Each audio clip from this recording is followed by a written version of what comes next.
Hey, I'm Lois. Welcome back about this tutorial for how to train your dragon. Like I said in the first part, this will all be done live, so expect some mistakes.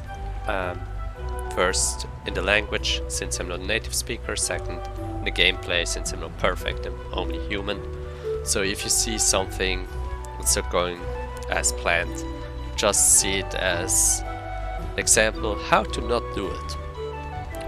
So yeah, decided to include an input viewer here because now we need actually to press more than one button. Like in the tutorial section, we only needed to press the X button on the PlayStation controller or the A button, but now we actually need to press more than one button. So I decided to actually show off what I'm pressing, so you can actually see what I'm doing. So yeah, let's get started. This section will be all about the hop movement in Havenholm. So, like I already addressed in the beginning or in the first part of this tutorial, fast movement is rolling or sprinting.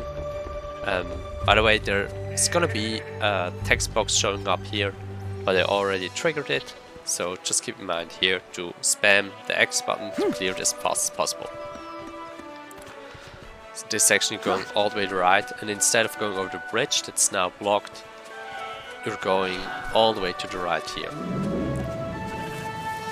You're going to want to do a roll to start this cutscene immediately, so Patch comes close to you, because you need Patch next. Once this is cleared, you're going to switch to Patch and actually freeze the water here to come to this side here. What I do next is I'm trying to line up myself with the staircase, and here comes like the biggest skip or the biggest hack of this game. So remember how I said in the tutorial section of the tutorial how the barricade only pops up if like the camera shows it? It turns out if you're rolling and switching immediately, you can see that the other player, the AI, still continues to roll, but since you're not controlling the AI, then it doesn't trigger this cutscene or this camera pan. So what you need to do now is remember all the triggers for this game. Don't worry, they're not too hard to remember, but for this one, try to line yourself up with the staircase, start a roll and switch immediately, like this. Then you switch back and you're past the trigger. This means that you can just run past everything here and you don't have to like worry about anything. Try to avoid like the spikes. Right here I like to switch back to a scribbler, because there's another one back here where you can like stand close to here, roll. If you're not sure if you got it, you can do it again. And now I know I got it for sure. And this skips another camera pan. So you want to continue here.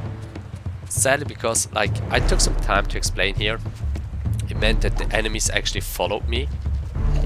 Normally Patch doesn't get caught up, so you can just continue with it. So here we skip like mandatory fight scene. We skip the helmet actually as well. So we want to take like a good line and try to freeze like the closest path. And then at the end switch back to Scribbler so we can fall this tree here. You don't need to wait actually until like the whole tree falling animation finishes. Once you hit it, you can roll into it immediately. Here, like I always do a roll right out of a transition. And you can also do a roll and a sprint with Patch, like you can do with Skriller. You freeze the water here, and here comes Asteroid Skip. This is like a 45-second skip. There's a trigger for the Asteroid shop here.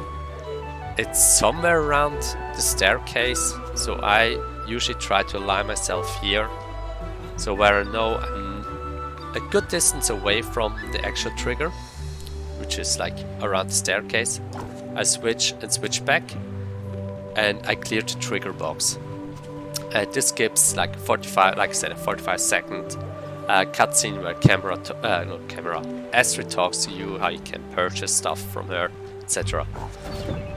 Here again, just dodge the arrows. It's not that hard. You can also dodge them by just like rolling into them if you time perfectly. And then you want to do like all those free shots.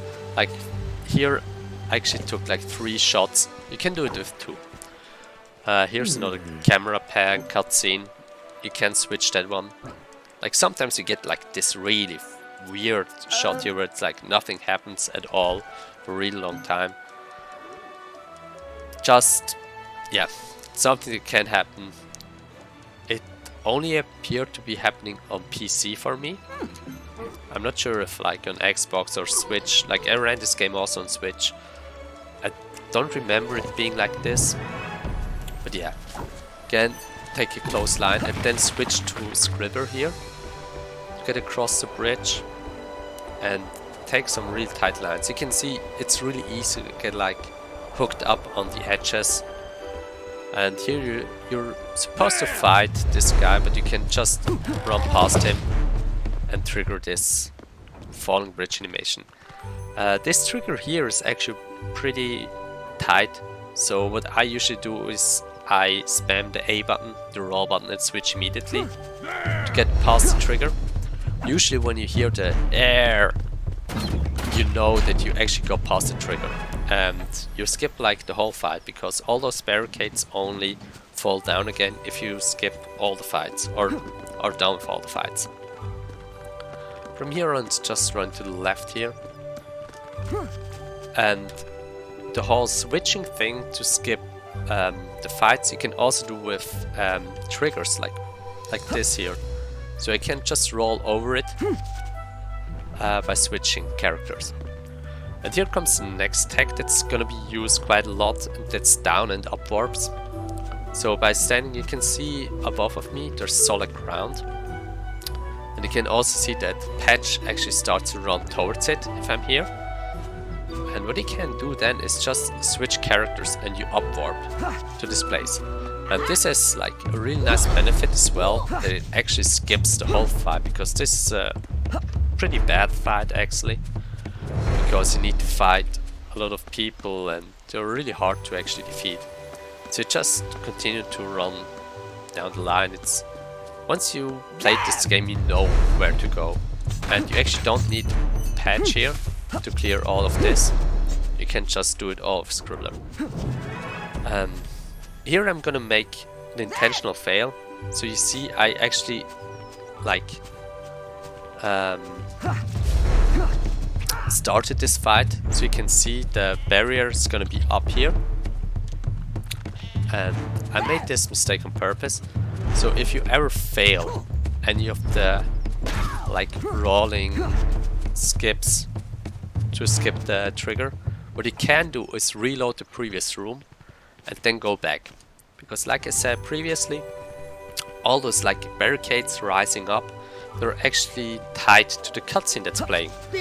And since the cutscene already played, the barricade will stay low now, because it didn't play the cutscene, so you can just run past it. So that's like a really neat thing if you don't wanna like reset, or sometimes it's even faster in doing the roll skips than just reload the room. And it makes this run actually super, not, I wouldn't say easy, but it makes it super safe. Okay, this is notorious. It's the first staircase. Line yourself up like this, switch back, and you should be good. Hope that you don't get like a patch, Scribble doesn't die. And here it's at the end of like, alright, here it's actually. So you actually want to skip this fight if possible as well, because you're gonna see, no, you don't want to. If you skip it, of course, like this text box skipping, it saves time, but it doesn't rise the barricade. So you saw where I actually triggered the cutscene or the text box. So look at this and try to roll a little bit before that. But with that, you saw we didn't have to do any fights in the first section of Havenholm, the hub section, and now I'm in the dungeons, which is, I think, a good spot to actually do a cut here, and we will continue with the next section in the next video. So see you there.